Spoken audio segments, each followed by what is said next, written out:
बिस्मिल्लाहिर्रहमानिर्रहीम। अस्सलाम वालेकुम माय डियर स्टूडेंट, उम्मीद है आप खैरियत से होंगे। आज का जो हमारा टॉपिक है वो है ओलिगोसैकेराइड। इससे पहले हमारा मोनोसैकेराइड जो है वो ख़त्म हो चुका है। ठीक है, ओलिगोसैकेराइड को हम शुरू करेंगे। आज के टॉपिक की अगर मैं स्टूडेंट आपके समरी बयान करूं तो ओलिगोसैकेराइड, ओलिगो का मतलब होता है फ्यू मोनोसैकेराइड इसमें मौजूद होते हैं, यानी कि 2 to 10, यानी ऐसे ओलिगोसैकेराइड जिनकी हाइड्रोलाइसिस पे दो मोनोसैकेराइड जो है वो पैदा हों तो उसको हम बोलते हैं डाइसैकेराइड। अगर हम ऐसे जो ऐसे ओलिगोसैकेराइड जिनसे तीन जो है मोनोसैकेराइड पैदा हो वो कहलाते हैं ट्राइसैकेराइड। इस तरह फिर टेट्रासैकेराइड, पेंटा, हेक्सा, हेप्टा, ऑक्टा, नोना, नोनेन और डेका, इस तरह ये सो ऑन ये चलता रहता है। ठीक है ना, यानी इसकी आप कह लें कि 10 तक ओलिगोसैकेराइड के अंदर कहां से लेके कहां तक, फ्रॉम 2 to 10 इसमें मोनोसैकेराइड मौजूद हो सकते हैं। कितने हो सकते हैं स्टूडेंट? 2 से लेके 10 तक ओलिगोसैकेराइड। ओलिगो का मतलब होता है फ्यू। ठीक है, अब इसके बाद हम इसमें स्टूडेंट अपना इसका ग्लाइकोसिडिक बॉन्ड, क्योंकि जो मोनोसैकेराइड आपस में जुड़ते हैं वो बॉन्ड के जरिए जुड़ते हैं, तो वो कौन सा बॉन्ड होता है स्टूडेंट? ग्लाइकोसिडिक बॉन्ड है। ठीक है, इसके अलावा हम डिस्कस करेंगे सुक्रोज को।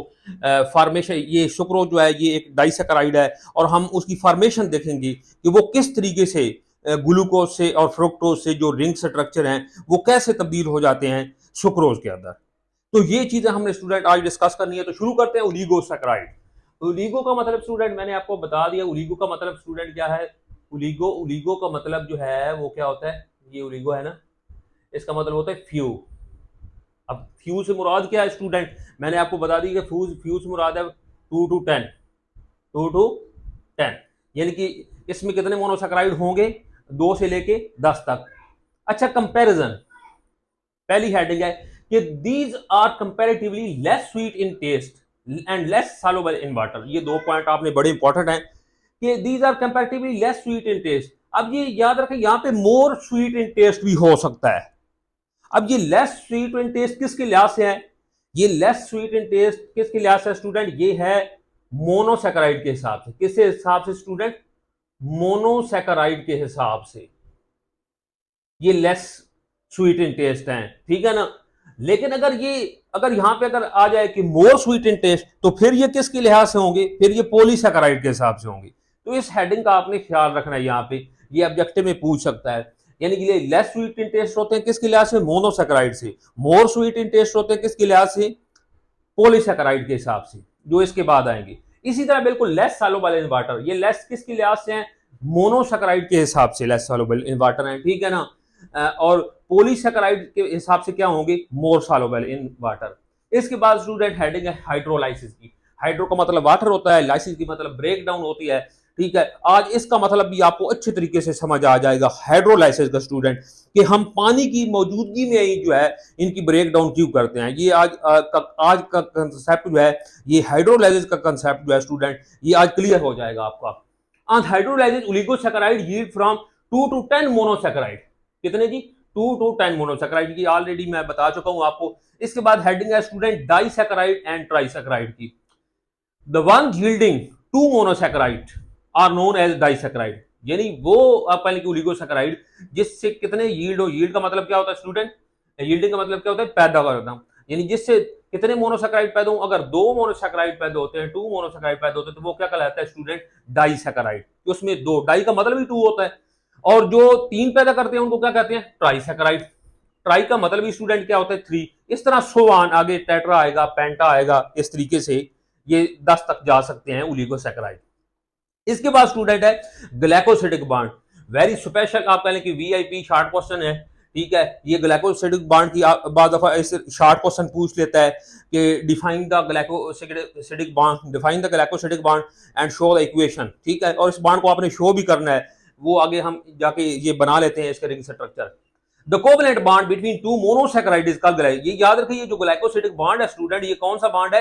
ये कोवलेंट बॉन्ड है। ऑलरेडी हम पहले टॉपिक जो आए हैं, टॉपिक जो वाटर वाला टॉपिक था उसमें हमने डिस्कस किया था कोवलेंट बॉन्ड को, कि वो बॉन्ड जो शेयरिंग की वजह से वजूद में आता है उसको कोवलेंट बॉन्ड का कहते हैं। इंपॉर्टेंट डाइसैकेराइड स्टूडेंट, ये जितने भी स्टूडेंट ओलिगोसैकेराइड है ना, ये तमाम ओलिगोसैकेराइड के अंदर जो है वो जो कहने के सबसे इंपॉर्टेंट है वो डाइसैकेराइड है। और डाइसैकेराइड के अंदर स्टूडेंट जो सबसे इंपॉर्टेंट है वो कौन है? वो सुक्रोज। तो यहाँ पे आप देखेंगे कि इंपॉर्टेंट डाइसैकेराइड की फिजियोलॉजिकली इंपॉर्टेंट डाइसैकेराइड कौन कौन से हैं, ठीक है। ये तो उसने ये 3 लिखे हुए हैं कि माल्टोज है, लैक्टोज है और सुक्रोज है। और इनका ये जनरल फार्मूला जो है ना तीनों का, यही है C12H22O11, ठीक है ना। ये मॉलिक्यूलर फार्मूला इनका सेम है। ये मैंने आगे लिखा हुआ है कि माल्टोज जो है ये किससे बनता है? ग्लूकोज प्लस ग्लूकोज से, यानी इसमें 2 मोनोसैकेराइड हैं। लैक्टोज किससे मिलकर बनता है स्टूडेंट? ग्लूकोज प्लस ग्लैक्टोज से, ठीक है। और सुक्रोज स्टूडेंट किससे बनता है? ग्लूकोज प्लस फ्रुक्टोज से। ये अब जितने भी यानी कि ग्लूकोज, ग्लैक्टोज, फ्रुक्टोज, ये सारे हेक्सोजेज हैं, यानी ये 6 कार्बन वाले हैं, ठीक है। और ये जितने भी हैं इनका मॉलिक्यूलर फार्मूला, अगर इनका जो डाइसैकेराइड है माल्टोज, लैक्टोज, सुक्रोज का, इनका फार्मूला क्या होगा? C12H22O11। ये बात स्टूडेंट आपको समझ आ गई। इसके बाद जो आप कह लें कि इनमें सबसे इंपॉर्टेंट है इन तीनों में, वो स्टूडेंट है सुक्रोज। जो सबसे इंपॉर्टेंट इनमें कौन है? सुक्रोज। इसमें ज्यादा जो कह लें वो इंपॉर्टेंट है कि most familiar disaccharide is cane sugar, यानी sucrose. Most familiar disaccharide is sucrose. और ये ब्रैकेट में स्टूडेंट लिखा हुआ है, क्या लिखा हुआ है? Cane sugar. कैन शुगर से मुराद क्या है? कि ये शुगर केन से हासिल होती है, यानी ये गन्ने से हासिल होती है, इसलिए जिसको आम जबान में ना चीनी भी कहा जाता है सुक्रोज को। तो ये किससे हासिल होती है? Cane sugar. Sugar can say हासिल होती है विच ऑन हाइड्रोलाइसिस, यानी जब इसकी पानी की मौजूदगी में ब्रेक डाउन होती है, yield glucose and fructose, both of which are reducing sugar. और दोनों ये क्या है? यानी ये तो दो हो गए ना मोनोसैकेराइड। हमने ये पहले पढ़ा है कि जो भी अपना डाइसैकेराइड होंगे वो हाइड्रोलाइसिस जब उनकी होगी तो वो 2 मोनोसैकेराइड पैदा करेंगे। तो जब सुक्रोज की आप कहने की हाइड्रोलाइसिस होती है तो कौन कौन से मोनोसैकेराइड स्टूडेंट पैदा होते हैं? एक ग्लूकोज है और एक फ्रुक्टोज है। और दोनों जितने भी आप कहने के बल्कि मोनोसैकेराइड होते हैं वो रिड्यूसिंग शुगर होते हैं, यानी जो वो दूसरे की रिडक्शन कर देते हैं और खुद जो है वो क्या हो जाते हैं? ऑक्सीडाइज हो जाते हैं। यहाँ पे इक्वेशन लिख लेते हैं, जिस तरह एक प्रोसेस है ना स्टूडेंट, रेस्पिरेशन, ये एक बायोलॉजिकल ऑक्सीडेशन होती है इस ग्लूकोज की। तो यहाँ पे देख लें, ये C6H12O6 प्लस ऑक्सीजन है। अब इससे क्या चीज बनेगी? कार्बन डाइऑक्साइड स्टूडेंट बनेगी, वाटर बनेगा, और प्लस स्टूडेंट क्या बनेगी? एनर्जी बनेगी, ठीक है। अब यहां पे आप देखें कि ग्लूकोज में अगर देखा जाए तो कौन कौन सी चीजें शामिल हैं? इसमें कार्बन है, इसमें हाइड्रोजन है और ऑक्सीजन है। पहले आपने स्टूडेंट ऑक्सीडेशन और रिडक्शन की तारीफ भी आपने याद रख लेनी है स्टूडेंट कि रिमूवल ऑफ हाइड्रोजन क्या कहलाता है स्टूडेंट? ऑक्सीडेशन कहलाता है। और एडिशन ऑफ हाइड्रोजन क्या कहलाता है? रिडक्शन कहलाता है। तो यहां पे आप देख रहे हैं स्टूडेंट, अगर इस इक्वेशन को देखते हैं, ये कार्बन डाइऑक्साइड को देखें, तो यहाँ पे ग्लूकोज से हाइड्रोजन जो है वो निकल गया है, रिमूव हो गया है। इससे मुराद है कि ग्लूकोज की क्या हो गई है स्टूडेंट? ऑक्सीडेशन हो गई है।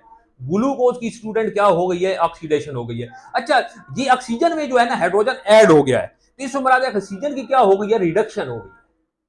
अब ये रिडक्शन स्टूडेंट किसने की है? ग्लूकोज ने की है। जिस तरह हमने पढ़ा है कि ये जितने भी मोनोसैकेराइड हैं ये रिड्यूसिंग शुगर कहलाते हैं। अब ये ने ऑक्सीजन को क्या कर दिया? रिडक्शन कर दिया, और खुद क्या हो गया है? खुद ग्लूकोज की क्या हो गई? ऑक्सीडेशन हो गई है, यानी खुद ऑक्सीडाइज हो जाते हैं और दूसरे को क्या कर देते हैं? रिड्यूस कर देते हैं। तो इसलिए इनको क्या कहते हैं student? Reducing agent. Molecular formula student इसका क्या है? C12H22O11। Formation of sucrose. अच्छा, इसका जो फार्मूला है आप देखें ना, ये किस से मिलकर बनता है? ग्लूकोज और फ्रुक्टोज से। ग्लूकोज का यहाँ पे मैं अगर फार्मूला लिखता हूँ स्टूडेंट, यहाँ पे याद रखें, ये ग्लूकोज का अगर मैं फार्मूला लिखता हूँ C6H12O6 प्लस क्या है स्टूडेंट? C6H12O6। अब ये क्या बनेगा स्टूडेंट? जो सुक्रोज बनती है ना, ये ग्लूकोज और फ्रुक्टोज का मैंने फार्मूला, ये ग्लूकोज है, ये क्या है स्टूडेंट? फ्रुक्टोज है, और बनेगा क्या? इससे सुक्रोज बनेगा। तो सुक्रोज का क्या फार्मूला है स्टूडेंट? C12H22O11। ये किसका स्टूडेंट फार्मूला है? सुक्रोज का। अब यहां पे आपने थोड़ा सा गौर करना है स्टूडेंट कि ये देखें, ये C6 है और ये C6, कितने C होने चाहिए? C जो है वो 12 होने चाहिए, ठीक है। हाइड्रोजन यहाँ पे कितने? 12। और यहाँ पे हाइड्रोजन कितने होने चाहिए? 24। हाइड्रोजन कितने होने चाहिए? 24, ठीक है। ऑक्सीजन कितने होने चाहिए? 6 और 6 कितने हो गए? 12, यानी C12H22H24 और O12। लेकिन यहां पे आप देखें कि यहां पे H22 है और O11 है, यानी 2 हाइड्रोजन कम है और 1 ऑक्सीजन कम है। हालांकि ये दोनों अगर प्लस हुए तो ये होना चाहिए थे, लेकिन ये ऐसा नहीं है, क्योंकि इसमें से एक जो आप कह लें ना वाटर रिमूव हो जाता है, H2O जो है इसमें से निकल जाता है। और तब जाके ये C12H22O11 बनता है। ये है सुक्रोज की फॉर्मेशन। अब अगर हमें इसके रिंग स्ट्रक्चर को देखेंगे, अगर क्योंकि बुक के अंदर आपकी जो है ना वो रिंग स्ट्रक्चर बनी हुई है, तो पहले स्टूडेंट हम किसको बनाएंगे, ग्लूकोज को बनाएंगे। किसको बनाएंगे स्टूडेंट, हम पहले ग्लूकोज को बनाएंगे। ग्लूकोज का आपको पता है कि 6 कार्बन रिंग होता है स्टूडेंट। क्या रिंग होता है, 6 कार्बन रिंग। आपने ये पहले हमने याद किया हुआ है, इसकी प्रैक्टिस की हुई है। ये देख लें स्टूडेंट, ये कितना कार्बन रिंग होता है, 6 कार्बन रिंग होता है। आपने इस तरीके से ये 6 कार्बन रिंग बना लेना है। यहाँ पे स्टूडेंट क्या मौजूद होती है, यहाँ पे जो है वो ऑक्सीजन मौजूद होती है, यहाँ पे कार्बन है, यहाँ पे भी कार्बन है, यहाँ पे भी कार्बन है, यहाँ पे भी कार्बन है, यहाँ पे भी, और यहाँ पे एक, यहाँ पे भी कार्बन मौजूद है। ठीक है स्टूडेंट, ये है ग्लू। अब ये इसके साथ हाइड्रोक्सल ग्रुप लगाने हैं, तो आपने ये याद रखना है, फार्मूला स्टूडेंट याद रखने का। कार्बन पहले नंबरिंग कर लेते हैं कि ये कार्बन नंबर 1 है, ये कार्बन नंबर 2 है, ये कार्बन नंबर 3 है, ये कार्बन नंबर 4 है, ये 5 है, और ये कार्बन नंबर है स्टूडेंट 6। ठीक है, कि आपने याद रखना है इसका फार्मूला कि जो कार्बन नंबर 5 है ना, इसके साथ हाइड्रोजन, इसके साथ आपने हाइड्रोजन हाइड्रोक्सल ग्रुप नहीं लगाना। कार्बन नंबर 5 के साथ हाइड्रोक्सल ग्रुप नहीं लगेगा। और कार्बन नंबर 3 के साथ स्टूडेंट, कार्बन नंबर 3 का जो हाइड्रोक्सल ग्रुप है स्टूडेंट, कार्बन नंबर 3 का जो हाइड्रोक्सल ग्रुप है वो ऊपर लगेगा। वो क्या लगेगा, ऊपर। तो ये बातें आपने याद रख लेनी है, ये इसको अपनी जबान में याद रख लें। ये कार्बन नंबर 1, अब इसके साथ आप देखें हम लगाएंगे हाइड्रोक्सल ग्रुप। ठीक है स्टूडेंट, किस किस का आपने याद, कार्बन नंबर 5 के साथ नहीं लगेगा, और 3 का ऊपर लगाना है, और 3 का क्या लगाना है, ऊपर। अब ये कार्बन नंबर 1 है ना स्टूडेंट, तो इसके साथ ये एक हाइड्रोक्सल ग्रुप लगा लेते हैं जी हम। ठीक है, ये कार्बन नंबर 2 के साथ हाइड्रोक्सल ग्रुप लगा लेते हैं। ठीक है, अब ये इसके साथ स्टूडेंट देखें, कार्बन नंबर 3 का हाइड्रोक्सल ग्रुप ऊपर लगाना है। ठीक है, ये कार्बन नंबर 4 है। ठीक है, ये आपको कार्बन नंबर 4 नजर आ रहा है, इसका हाइड्रोक्सल ग्रुप ये लगा लें यहाँ पे। ये कार्बन नंबर 4 का हाइड्रोक्सल ग्रुप हो गया। कार्बन नंबर 5 के साथ हाइड्रोक्सल ग्रुप लगना नहीं है। Carbon number 6 out of ring है, क्योंकि हमने पढ़ा हुआ है, क्योंकि ये जो ग्लूकोज है ना, ये 6 कार्बन रिंग है, पाइरेन रिंग है। तो 6 कार्बन रिंग जो होती है, उस रिंग के अंदर 5 कार्बन आएंगी, और एक जो है वो बाहर जाएगी। अगर 5 कार्बन रिंग है तो उस रिंग के अंदर 4 आएंगी, तो एक यहाँ पे हाइड्रोक्सल ग्रुप आ जाएगा। अब स्टूडेंट हम इनके साथ हाइड्रोजन लगा लेते हैं। ठीक है, इसके साथ कितने हाइड्रोजन लगेंगे, इस कार्बन के साथ हाइड्रोक्सल ग्रुप है 3 बार, तो हाँ इस कार्बन के साथ स्टूडेंट एक हाइड्रोजन आ जाएगा। ये एक हाइड्रोजन आ गया, क्योंकि इस कार्बन के साथ यहाँ पे भी बॉन्डिंग हो रही है, यहाँ पे भी, और एक इसके साथ हाइड्रोक्सल ग्रुप है। ठीक है, तो एक हाइड्रोजन लग जाएगा। इसके साथ भी स्टूडेंट एक हाइड्रोजन लग जाएगा, तो 4 वैलेंसी पूरी हो जाएगी। इस कार्बन के साथ स्टूडेंट, ये जो कार्बन नंबर 3 है, इसके साथ भी एक हाइड्रोजन लग जाएगा स्टूडेंट नीचे। इस तरह यहाँ पे भी अब हाइड्रोजन क्योंकि अपोजिट डायरेक्शन में लगता है, तो इसका यहाँ पे हाइड्रोजन लग जाएगा। इसके साथ स्टूडेंट ये जो कार्बन नंबर 6 है, इसके साथ 2 हाइड्रोजन लग जाएंगे। तो ये आपका स्टूडेंट बन गया कि इसका रिंग स्ट्रक्चर ग्लूकोज का। दूसरा हमने स्टूडेंट कौन सा बनाना है, दूसरा हमने जो रिंग स्ट्रक्चर स्टूडेंट कौन सा बनाना है, वो हमने बनाना है फ्रुक्टोज का। क्योंकि हमने क्या बनानी है, हमने जो सुक्रोज, तो फ्रुक्टोज जो है, ये इसका जो रिंग होता है स्टूडेंट, वो क्या होता है, 5 कार्बन रिंग होता है। क्या रिंग होता है स्टूडेंट, इसका जो रिंग बनेगा वो क्या होगा, 5 कार्बन रिंग बनेगा। 5 कार्बन रिंग बनेगा किसका स्टूडेंट, फ्रुक्टोज का। ठीक है, ये 5 कार्बन रिंग बन गया। अब यहां पे आपने देखना है स्टूडेंट, यहां पे क्या लगा लें, यहां पे आप स्टूडेंट क्या लगा लें, ऑक्सीजन लगा लें। यहां पे आप देखें ये कार्बन नंबर 1 है। ठीक है, ये कार्बन नंबर 1 है। यहाँ पे ये कार्बन लगा लें, ये कार्बन लगा लें, ये कार्बन, ये आप पहले के ये जो रिंग के अंदर कार्बन है, ये सारी, ये चारों जो है ना, क्योंकि स्टूडेंट कार्बन ऊपर हो ना, वहां से नंबरिंग शुरू करना है। यहाँ पे नीचे है तो यहाँ पे ऊपर है, तो ये कार्बन नंबर 1 होगा स्टूडेंट। ये कार्बन नंबर स्टूडेंट क्या होगा, ये कार्बन नंबर 2 होगा।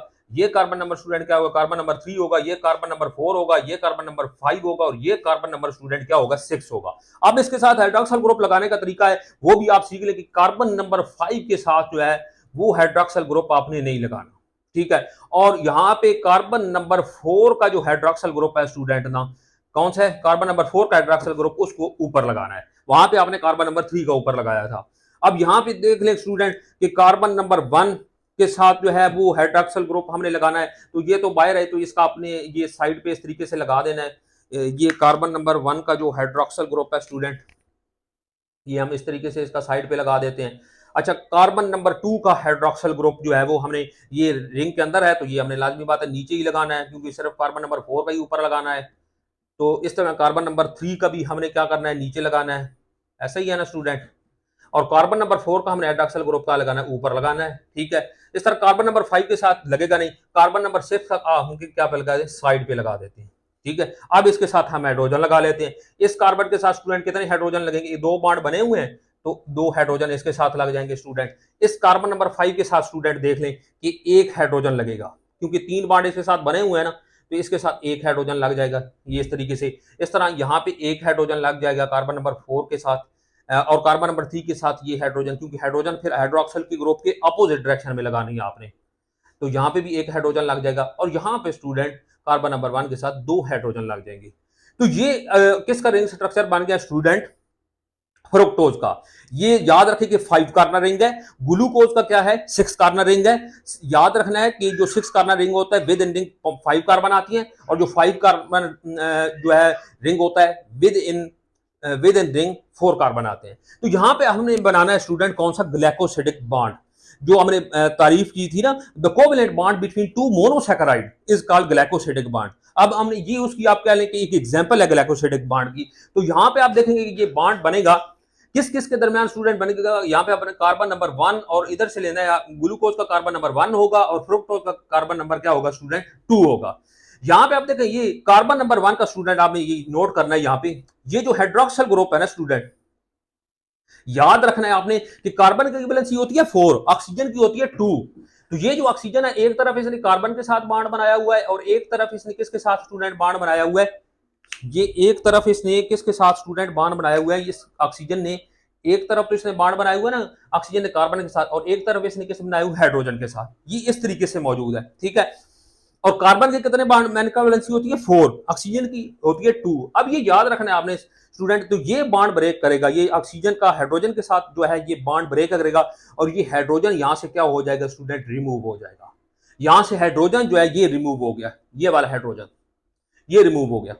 और यहां से जो फ्रुक्टोज है स्टूडेंट, आप फ्रुक्टोज से देखें स्टूडेंट कि यहां से जो हाइड्रोक्सिल ग्रुप है कार्बन नंबर 1 के साथ ये रिमूव हो जाएगा, इसका बॉन्ड कार्बन के साथ ब्रेक कर जाएगा, और ये यहां से ये हाइड्रोक्सिल ग्रुप जो है ये रिमूव हो जाएगा, और ये हाइड्रोजन हाइड्रोक्सिल ग्रुप इधर आ गया। अब ये दोनों आप देखें ये क्या मिलके बना देंगे स्टूडेंट, OH और H मिलके क्या बना देंगे, H2O।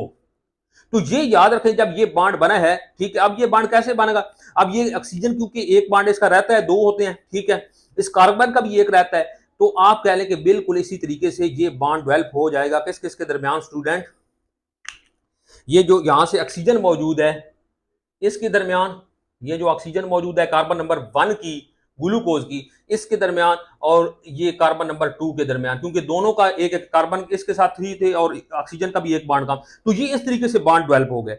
अब यहां पे देखें स्टूडेंट क्या चीज रिमूव हुई है, वाटर रिमूव हुआ है। जब बॉन्ड बना है बिटवीन 2 मोनोसैकेराइड तो वाटर रिमूव हुआ है स्टूडेंट, क्या रिमूव हुआ है, वाटर। बिल्कुल इसी तरीके से ये बात आपने समझनी है, हम कई दिनों से हाइड्रोलाइसिस पढ़ रहे हैं, ठीक है, कि वाटर की मौजूदगी में ब्रेक डाउन, कि पानी जब जो है पानी जो है ये तोड़ देता है, आप कह लें कि हाइड्रोलाइसिस कर देता है, ठीक है ना। हाइड्रो का मतलब भी वाटर होता है, लाइसिस का मतलब होता है ब्रेक डाउन, ठीक है। अब जितने भी ये बड़े मॉलिक्यूल होते हैं जब इनकी हाइड्रोलाइसिस होती है तो उसमें से वाटर रिमूव होता है। आप देखें यहां पे जिस तरह अब ये 2 मोनोसैकेराइड आपस में मिले हैं, बॉन्डिंग हुई है ना, बॉन्डिंग हुई है स्टूडेंट, ठीक है। इन दोनों मोनोसैकेराइड के मिलने से वाटर जो है वो क्या हुआ है, रिमूव हुआ है। वाटर अगर अगर यहां पे कुछ एंजाइम वाटर इसमें ऐड कर दे दोबारा, तो ये दोबारा बॉन्ड ब्रेक कर जाएगा, ये दोबारा बॉन्ड ब्रेक कर जाएगा। ये मेरी बात स्टूडेंट याद रख लें कि यही हाइड्रोलाइसिस की तारीफ है ना, कि पानी किस तरीके से ब्रेक डाउन, यानी बॉन्ड बना है तो वाटर रिमूव हुआ है। अगर यहां पे आप पानी इसमें ऐड कर दें तो ये बॉन्ड ब्रेक कर जाएगा, इसीलिए कहते हैं हाइड्रोलाइसिस, यानी जो वाटर है ये ब्रेक डाउन कर देता है। जब वाटर किसी चीज में आप ऐड करते हैं तो वो ब्रेक डाउन कर देता है। आप देखें ना, बॉन्ड बनने से वाटर रिमूव हुआ है, अगर इसमें अगर वाटर दोबारा ऐड कर दें तो ये बॉन्ड दोबारा क्या कर जाएगा स्टूडेंट, ब्रेक कर जाएगा। बिल्कुल इसी तरीके से जिस तरह अमीनो एसिड मिलकर आपस में प्रोटीन बनाते हैं, तो 2 अमीनो एसिड मिलेंगे तो फिर उनमें से अमीनो एसिड बॉन्ड करेंगे तो वाटर रिमूव होगा। बिल्कुल इसी तरीके से स्टूडेंट जब फैट्स के अंदर एस्टर बॉन्ड बनता है तो वाटर रिमूव होगा। बिल्कुल इसी तरीके से स्टूडेंट जिस तरह न्यूक्लियोटाइड आपस में मिलकर आरएनए और डीएनए बनाते हैं, तो न्यूक्लियोटाइड की आपस में बॉन्डिंग से वाटर रिमूव होगा, ठीक है। और जब बॉन्ड उसमें वाटर डाल देंगे तो वो बॉन्ड ब्रेक कर जाएगा। ये बात आपने स्टूडेंट याद रखनी है बिल्कुल इसी तरीके से कि वाटर डालने से ये दोबारा बॉन्ड जो है वो क्या कर जाएगा, ब्रेक कर जाएगा, और इस तरह वाटर जो है ये रिमूव हुआ है तो ये बॉन्ड जो है ये बन गया है। बिल्कुल इसी तरीके से आपने ये याद रखना है, ये जो डेफिनेशन हमने पढ़ी थी हाइड्रोलाइसिस की, ये वाटर जो है वो ब्रेक डाउन कर देता है। इस तरह बिल्कुल आप याद रखें कि जो डाइजेशन है स्टूडेंट, एक और बात ये बड़ी अहम थी कि डाइजेशन हमेशा रिक्वायर करती है हाइड्रोलाइसिस को, ठीक है ना।